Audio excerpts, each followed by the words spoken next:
Salam sejahtera dan selamat hormat anda bersama saya Niksan Nyambar dan ini segmen pantau agenda reformasi dan pada jam ini kita masih lagi mengikuti berkenaan dengan tragedi ataupun insiden pesawat terhempas. Kalau boleh saya kembalikan semula berita yang kami paparkan dalam beberapa jam sebelum ini yang mana sebuah pesawat terhempas di kawasan perumahan Bandar Elmina, Shah Alam, berhampiran lebuh raya Gatri. Ketua Polis Daerah Shah Alam, Asisten Komisioner Muhammad Iqbal Ibrahim mengesahkan insiden tersebut ketika dihubungi oleh Astro Awani sebentar tadi. Pesawat itu dikatakan ataupun dilaporkan terhempas di Seksyen U16 Bandar Elmina pada petang tadi kira-kira 5 km dari lapangan terbang Subang. Video yang dimuat naik oleh saksi di media sosial menunjukkan beberapa truk bomba dan kereta polis berada di lokasi kejadian.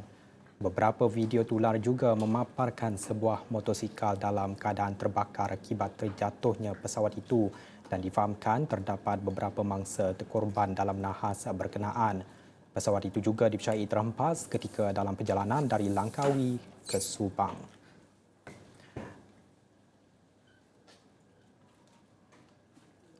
Difahamkan juga akan terdapatnya sidang media yang mana akan kita jangkakan daripada pihak polis dan pihak bomba bila-bila masa dari sekarang dan sudah pastinya kami akan bawakan sebarang laporan ataupun perkembangan berkenaan sidang media berkenaan dengan tragedi yang berlaku itu dan wartawan kami Asimi Muhammad juga berada di lokasi untuk membawakan perkembangan berkenaan tragedi ataupun jika terdapat sebarang info yang dapat dikongsikan akan kami siarkan secepat mungkin tapi sebelum itu kita nak ke laporan berita yang berasingan yang mana sebelum kita meneruskan perbincangan kita yang mana ianya pengerusi Pakatan Harapan PH Datuk Seri Anwar Ibrahim tidak bersetuju menyalahkan orang Melayu dan anak muda kerana terpengaruh dalam sentimen politik berasaskan kaum dan agama di media sosial. Sebaliknya beliau menegaskan ia merupakan satu cabaran kepada jentera parti PH untuk menyantuni golongan itu dengan lebih baik bagi memberi penjelasan kepada mereka. Kita saksikan. Dia mengambil masa. Saya tak setuju setengah-setengah pihak menyalahkan orang Melayu, menyalahkan kefahaman mereka bahawa mereka itu mudah terpengaruh dengan hasutan kaum dan agama dan menakut-nakutkan Cina dan DAP. Saya tidak setuju. Ini maknanya kita satu cabaran, kita cuba menyantuni dan menjelaskan kepada mereka. Ya, kerana dia mudah. Kalau PH menang, DAP dan Cina berkuasa, habis negeri kita, habis rakyat. Itu kenyataan 1 minit TikTok itu mungkin meyakinkan dia. Saya tahu tidak benar, tapi saya tidak akan salahkan kerana dia mengambil masa. Mengulas lanjut, Perdana Menteri berkata menjadi tanggungjawab jentera untuk bekerja lebih keras bagi menterjemahkan dasar madani. Jelasnya, ia sesuatu perkara yang mengambil masa untuk dijelaskan kepada orang Melayu dan anak muda. Sementara itu, pengerusi Perikatan Nasional PN Tan Sri Muhyiddin Yassin disaran untuk fokuskan kepada kes-kes mahkamah yang dihadapinya berbanding mendesak pihak lain meletak jawatan. Pengerusi Pakatan Harapan PH Datuk Seri Anwar Ibrahim berkata kerajaan masih mempunyai 2/3 majoriti ahli parlimen serta memenangi 3 negeri dalam pilihan raya negeri PRN yang lepas. Kita kekal kemenangan 3, kita masih dapat 2/3 majoriti ahli parlimen. Dia buat fikiran apa? Saya nasihatkan dia tumpu kes mahkamah. Perdana Menteri berkata demikian susulan desakan Muhyiddin agar beliau dan timbalannya Datuk Seri Ahmad Said Hamidi meletak jawatan serta-merta berikutan penolakan pengundi Melayu dalam PRN Sabtu lalu. Muhyiddin mendakwa kemenangan PN di kerusi majoriti Melayu dan kawasan campuran membuktikan penolakan besar-besaran orang Melayu dan masyarakat bukan Melayu terhadap gabungan politik rapuh serta perpaduan palsu yang diterajui oleh Anwar dan Ahmad Zahid. Dalam pada itu, mengulas mengenai kerjasama antara Kerajaan Persekutuan dan Kerajaan Negeri di Tadbir Pembangkang. Ini jawapan Perdana Menteri. Itu terserah kepada sikap mereka. Kalau mereka mahu kerjasama, saya akan ikut kaedahnya. Bukan saja dari segi kenyataan, juga tindakan. Saya nak pastikan semangat tata kelola itu betul. Mau wang untuk orang miskin, bagi orang miskin. Jangan untuk dialihkan ke lain. Jadi saya akan tegas bab ini. Baik, dalam segmen agenda reformasi pada jam ini kita nak berbincang berkenaan kenyataan yang dikeluarkan oleh Institut Demokrasi dan Hal Ehwal Ekonomi Ideas, di mana kita tahu kehangatan PRN sudah pun semakin reda dan semestinya fokus kita sekarang difokuskan kepada bagaimana wakil-wakil rakyat ini menunaikan janji mereka dan menjalankan peranan masing-masing, terutama sekali dalam bekerjasama bersama dengan Kerajaan Persekutuan dalam menunaikan kebajikan rakyat. Dan itu yang sebenarnya kita nak kongsikan dan juga berbincang bersama dengan Ketua Pegawai Eksekutif Ideas, iaitu Tricia Yeoh, menerusi panggilan video, yang mana kalau kita dapat kembalikan ataupun recap apa kenyataan dikeluarkan oleh Ideas, di mana Ideas menggesa semua kepimpinan politik kembali untuk menumpukan kepada urusan pentadbiran selepas berakhirnya pilihan raya negeri PRN. Ideas dalam satu kenyataan menegaskan semua parti politik kini perlu memberi tumpuan kepada pembaharuan institusi, penggubalan dasar serta tabir urus yang baik. Apa kata kita teruskan saja dengan Dr. Tricia Yeoh, iaitu Ketua Pegawai Eksekutif Ideas. Kita nak tanyakan mungkin beberapa perkara yang disentuh menerusi kenyataan ini, tapi sebelum kita membincangkan lebih lanjut dan mendengar sendiri cadangan daripada pihak Ideas, pertama sekali kita nak tanyakan bagaimana kalau boleh kita simpulkan hasil daripada PRN kali ini dari segi landscape politik dan pola pengundian itu sendiri bagaimana. Mungkin ada 3 perkara yang Dr. Tricia boleh kongsikan berkenaan dengan kesimpulannya, Doktor. Selamat petang dan terima kasih atas jemputan ini. Jadi kita semua sudah melihat pasca PRN pada hari Sabtu lepas, yang memang apa yang kami menyatakan dalam kenyataan media ialah akhirnya pilihan raya negeri tersebut adalah secara amnya adil, bersih dan aman, dan walaupun ada beberapa pendapat bahawa mungkin situasi sekarang menunjukkan bahawa adanya sedikit polarisasi dari segi kehendak rakyat Malaysia, tetapi walau bagaimanapun apa yang kami menggesa ialah lebih baik untuk memberi tumpuan kepada pembaharuan institusi, ya. Jadi tidak kira koalisi ataupun parti-parti yang menjadi kerajaan di setiap negeri, yang lebih penting ialah rakyat sepatutnya menumpukan perhatian mereka kepada peranan dan tanggungjawab yang diberi kepada kerajaan negeri. Jadi kita semua sudah membuat pilihan tertentu, tetapi apakah tanggungjawab dan apakah lagi pembaharuan yang boleh kerajaan negeri sekarang membuat dari segi penggubalan dasar dan tabir urus yang baik dan sebagainya. Jadi kita boleh buat analisis yang sebagainya, tetapi yang penting ialah apakah peranan kerajaan negeri sekarang dan selepas ini dalam 5 tahun dari sekarang. Jika kita nak ringkaskan cadangan ataupun pembaharuan seperti yang doktor katakan di situ, mungkin ada 3 perkara yang dirasakan oleh doktor yang perlu segera dilaksanakan di peringkat kerajaan negeri itu sendiri, terutama buat 6 negeri yang baru saja selesai dengan pilihan raya negeri baru-baru ini. 3 perkara mungkin doktor boleh katakan di sini, doktor. Okey, boleh. Jadi perkara yang pertama, sebenarnya sudah pun disarankan, ya, oleh Menteri Besar Terengganu Datuk Seri Ahmad Samsuri, iaitu untuk melaksanakan sistem backbenchers ataupun wakil rakyat bukan eksekutif. Sekarang di DUN Terengganu sebenarnya tidak ada blok pembangkang langsung, dan ini boleh menimbulkan rasa kebimbangan juga sebab perlunya ada semak dan imbang ataupun check and balance di setiap kerajaan.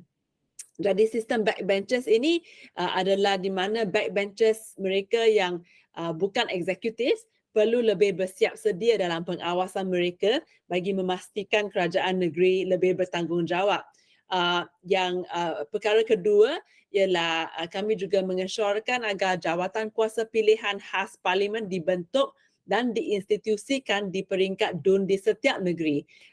Dan jawatan kuasa pilihan khas parlimen seperti mana ada di peringkat federal, ya.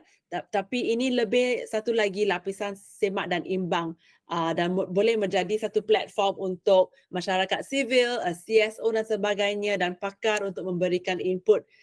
Dan cadangan ketiga ialah untuk menggubalkan akta ataupun enactment ya pada peringkat negeri, enactment dana pembangunan kawasan pilihan raya ataupun dalam bahasa Inggeris iaitu Constituency Development Funds di peringkat negeri. Jadi ini akan memastikan bahawa pengagihan CDF ataupun duit yang diberi, dana yang diberi kepada wakil-wakil rakyat pada peringkat negeri akan menjadi telus dan saksama kepada semua pihak ya tanpa mengira parti politik. Dan ini adalah peluang untuk kerajaan-kerajaan negeri, 6 kerajaan negeri baru ini untuk menjadi committed kepada pengagihan yang adil dan saksama kepada semua pihak. Jadi rakyat sendiri yang akan menikmati agihan yang lebih saksama. Dan kalau kita melihat pada situasi di Terengganu cukup berlainan kerana seperti yang Dr. Trisha nyatakan tadi, tidak ada pihak pembangkang di kerusi Dewan Undangan Negeri Terengganu itu sendiri, dan Dr. Trisha juga menyatakan amat penting sebenarnya untuk proses semak dan imbang ini tetap berjalan lancar meskipun tiada pihak pembangkang di Dewan Undangan Negeri Terengganu itu sendiri. Dan apa yang dinyatakan oleh Dr. Trisha tadi, pihak IDS mencadangkan supaya adanya sistem backbenchers ini, yang sebenarnya saya rasa tertarik untuk nak tanya sistem backbencher ini. Bagaimana kita dapat fahami sistem peranan sistem backbenchers ini, yang mana kalau dikatakan oleh IDS ianya dianggotai oleh wakil rakyat bukan eksekutif. Apa yang dimaksudkan di sini, Dr. Trisha? Okey, jadi kalau kita boleh lihat sebagai contoh apa yang berlaku di peringkat persekutuannya, jadi di Dewan Rakyat. Dewan Rakyat mempunyai PSC ataupun Parliamentary Select Committee mereka tertentu, dan sebenarnya sekiranya tidak ada PSC tersebut dan sekiranya tidak ada PSC tersebut, sebenarnya wakil-wakil rakyat, ahli parlimennya, ini untuk peringkat persekutuan, ahli-ahli parlimen mereka yang tidak mempunyai jawatan di dalam kabinet sebagai menteri ataupun timbalan menteri, mereka tidak ada peranan yang besar sebenarnya. Jadi apabila rakyat memilih wakil-wakil rakyat, sebenarnya untuk memastikan bahawa wakil-wakil rakyat ini mempunyai kerja, dan sebab mereka dibayar juga ya, mereka dibayar daripada cukai-cukai yang dibayar oleh rakyat Malaysia. Jadi mereka sepatutnya ada tugasan yang lebih mendalam, yang lebih kompleks, dan ini boleh dicontohi di peringkat negeri. So sistemnya lebih kurang sama di peringkat negeri ataupun di peringkat persekutuan, di mana kerajaan negeri sendiri akan menubuhkan PSC supaya adun-adun yang mewakili kerajaan tetapi tidak diberi jawatan di dalam Exco ya, boleh ada tugas untuk meneliti bajet belanjawan negeri. Sebagai contoh, boleh menubuhkan PSC yang berdasarkan portfolio Exco di peringkat negeri. Jadi sebagai contoh, salah satu boleh menubuhkan PSC di peringkat negeri untuk belanjawan, satu lagi untuk isu kesihatan, satu lagi untuk pendidikan, satu lagi untuk ekonomi dan sebagainya. Memang tak terhadlah contoh-contoh PSC yang boleh ditubuhkan pada peringkat kerajaan negeri. Jadi Dewan Undangan Negeri tersebut mesti mempunyai idea-idea yang lebih kreatif untuk memastikan bahawa semua wakil rakyat, semua adun-adun yang sudah pun dilantik ke dalam kerajaan negeri diberi tugasan. Jadi tugasan yang sah sebagai penggubal undang-undang. Mereka dilantik sebagai penggubal undang-undang. Jangan biarkan mereka tidak mempunyai kerja sebagai penggubal undang-undang.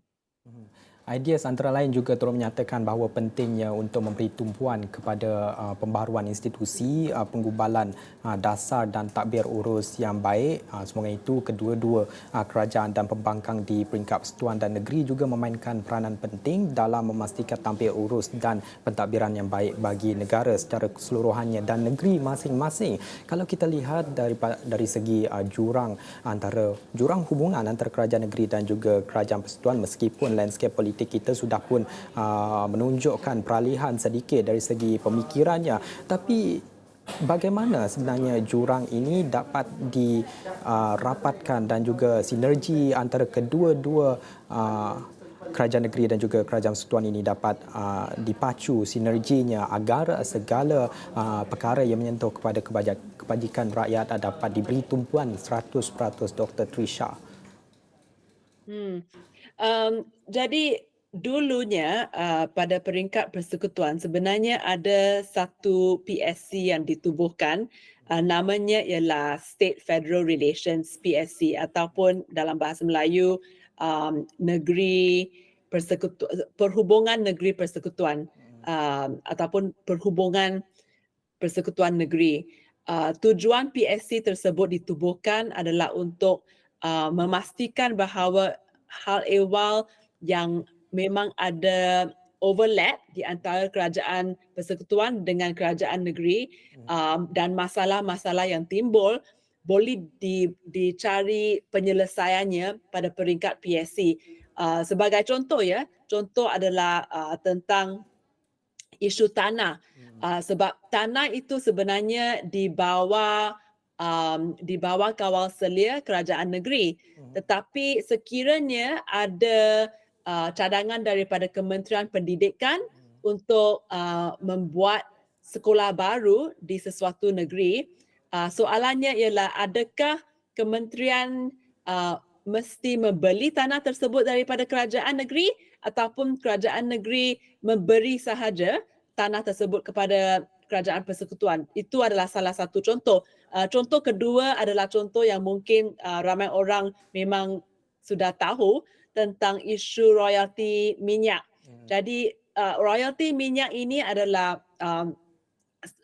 sudah pun ditimbul sebagai cabaran sebab royalti minyak memang ada persetujuan di antara kerajaan persekutuan dan kerajaan negeri, tetapi pada masa ini adalah sejarah apabila negeri-negeri seperti Kelantan, Terengganu dan sebagainya di bawah pihak pembangkang ada pada suatu masa royalti tersebut tidak diberi ataupun tidak diagihkan kepada kerajaan-kerajaan tersebut. Jadi apa yang kami nak sarankan ialah sebenarnya tidak kira parti politik mana yang menjadi kerajaan negeri, sepatutnya semua persetujuan yang dibuat dari segi agihan keuangan mesti dibuat secara independen, mesti dibuat berdasarkan urus tadbir yang baik, mesti dibuat secara apa yang paling baik untuk rakyat Malaysia. Jadi jangan kira parti mana yang mengetuai kerajaan mana, tetapi yang penting ialah adakah agihan keuangan itu adil, saksama dan akan memberi manfaat yang terbaik untuk rakyat di negeri tersebut. Itu adalah soalnya. Itu idea ataupun cadangan yang mungkin kita nak kembangkan selepas ini bersama dengan Dr. Trisha Yoh. Sebentar saja lagi saya pun ada beberapa soalan juga saya nak tanyakan kepada Dr. Trisha khusus sekali berkenaan dengan hal ini, tapi kita nak berhenti rehat seketika, kita kembali selepas ini.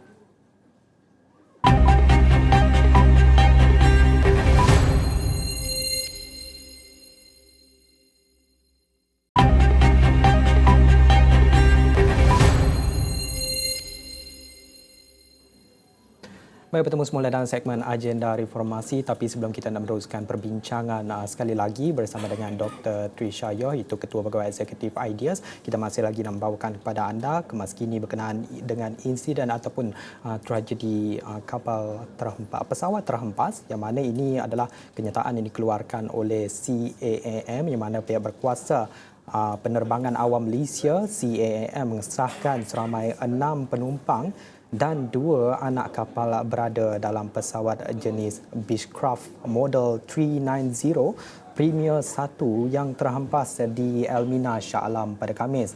Bagaimanapun, menurut Ketua Pegawai Eksekutif CAAM iaitu Datuk Kapten Nur Azman Mahmud dalam satu kenyataan, keadaan penumpang pesawat masih tidak dapat disahkan ketika ini.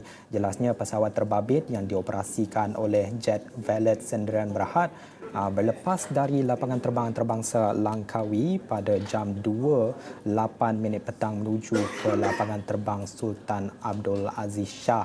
Dan kalau boleh saya bacakan apa yang dinyatakan dalam kenyataan itu, yang mana kata beliau, kontak pertama dibuat oleh pesawat dengan Menara Kawalan Trafik Udara Subang pada jam 2.47 petang dan kebenaran mendarat diberikan pada 2.48 petang.